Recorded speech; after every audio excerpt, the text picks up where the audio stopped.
Am I a believer in mythical creatures? No. Fairies?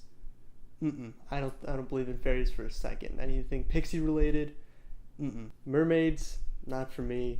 Basically water pixies. I don't believe in them either. Bigfoot? It's a larger pixie. Still don't believe in that. But the Loch Ness Monster though? Oh, she's real. She's real. Now you might be asking yourself, oh, well, if the Loch Ness Monster is real, why haven't I seen her? Well, old Nessie, she's pretty smart. She is pretty smart. She stays the right amount of distance away from all the ships traveling through her lake. The Loch Ness Monster is a giant creature, a reptilian creature that lives in the Loch Ness of Scotland. That's where the name the Loch Ness Monster comes from, monster of the Loch Ness. There are many theories as to what the Loch Ness Monster is. The common consensus is that it's a large reptilian creature living in the Loch Ness of Scotland.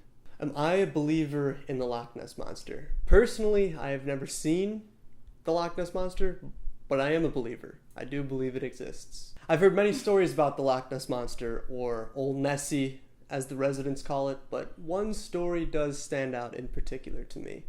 It was a stormy night on the lake, or the loch, as the residents call it. There were fishermen out fishing as they do, and when they came back, they had a story to tell. It was rainy, visibility was low, but one of the fishermen saw something. So when the fisherman called over to his buddies, they came over and they saw what he saw. And they saw this giant reptilian creature with 3 humps, green, and a really long neck. It looked pretty scaly. The Loch Ness Monster. The fishermen started to freak out because they'd never seen anything like this before.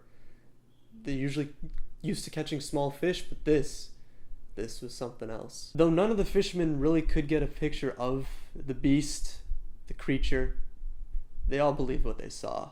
I believe what they saw. And so the story goes, a local journalist in the local paper came by and wanted to hear more about their story, and he took them all aside and asked them all the very same questions. And basically they all said the same thing, corroborating each other's stories. And it's because of these beliefs and what they saw, I believe in the Loch Ness Monster.